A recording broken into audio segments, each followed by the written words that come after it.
नमस्कार, मैं खुशी और आप देख रहे हैं पर्वत संकल्प न्यूज। अब हर खबर आप तक। तो चलिए नजर डालते हैं आज की बड़ी खबर पर। मोदी सरकार में प्रदेश को भी प्रतिनिधित्व की दरकार। एक ही सवाल, किसकी चमकेगी किस्मत। एनडीए सरकार में मंत्री पद हासिल करना अब उतना आसान नहीं माना जा रहा। सियासी गलियारों में एक ही सवाल है कि भट्ट, बलूनी, त्रिवेंद्र और टमटा में किसकी किस्मत चमकेगी। प्रधानमंत्री नरेंद्र मोदी के कैबिनेट में हर बार की तरह उत्तराखंड को भी प्रतिनिधित्व दरकार है। 5 लोकसभा सीटों पर जीत दर्ज करने के बाद भाजपा के राजनीतिक हलकों में एक ही सवाल तैर रहा है कि अजय भट्ट, अनिल बलूनी, त्रिवेंद्र सिंह रावत और अजय टमटा में से किसकी किस्मत चमकेगी। हालांकि भाजपा अपने दम पर सरकार नहीं बनाने जा रही है, इसलिए एनडीए सरकार में उत्तराखंड राज्य के हिस्से में मंत्री पद आना उतना सहज भी नहीं माना जा रहा है। बहरहाल राजनीतिक गलियारों में चर्चाएं तेज हो गई कि राज्य के किस सांसद को इस बार मोदी कैबिनेट में एंट्री मिलेगी। दरअसल 2014 की मोदी सरकार में उत्तराखंड के अजय टमटा राज्य मंत्री बने थे, लेकिन यह भी देखा गया कि मोदी सरकार में एक बार बदले गए मंत्री को दोबारा मौका नहीं मिला। टमटा एक बार हटे तो फिर कैबिनेट में उनकी वापसी नहीं हो पाई। 2019 की सरकार में पुराने चेहरे टमटा के बजाय बतौर शिक्षा मंत्री डॉक्टर रमेश पोखरियाल निशंक को मौका मिला।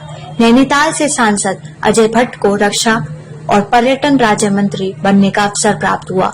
अब मोदी की तीसरी कैबिनेट में उत्तराखंड के प्रतिनिधित्व को लेकर चर्चाएं गर्मा रही हैं। राज परिवार ने कभी ऐसी दिलचस्पी भी नहीं की जाहिर। राज्य से इस बार 2 सांसद अजय भट्ट और अजय टमटा, जिन्हें मोदी कैबिनेट में रहने का अनुभव प्राप्त है।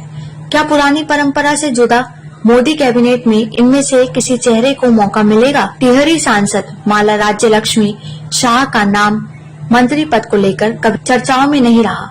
राज परिवार ने कभी ऐसी दिलचस्पी जाहिर भी नहीं की।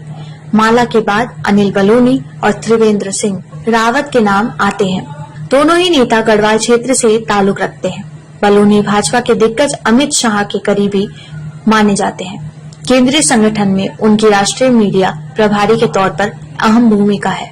केंद्रीय नेताओं से उनके मधुर रिश्तों का अंदाज इस बात से लगाया जा सकता है कि उनके प्रचार में आए राजनाथ सिंह गढ़वाल के मतदाता को यह इशारा कर गए थे कि वे केवल एक सांसद नहीं चुन रहे हैं। निचले सदन के लिए चुने जाने से पहले बलूनी राज्यसभा में उत्तराखंड का प्रतिनिधित्व कर चुके हैं, लेकिन केंद्रीय सियासत की बदली तस्वीर में मीडिया प्रभारी के तौर पर उनकी भूमिका काफी महत्वपूर्ण हो गई है। ऐसी स्थिति में दूसरा नाम हरिद्वार से सांसद चुने गए त्रिवेंद्र रावत का आता है। त्रिवेंद्र भी अमित शाह के करीबी माने जाते हैं। वह अमित शाह के साथ संगठन में काम कर चुके हैं।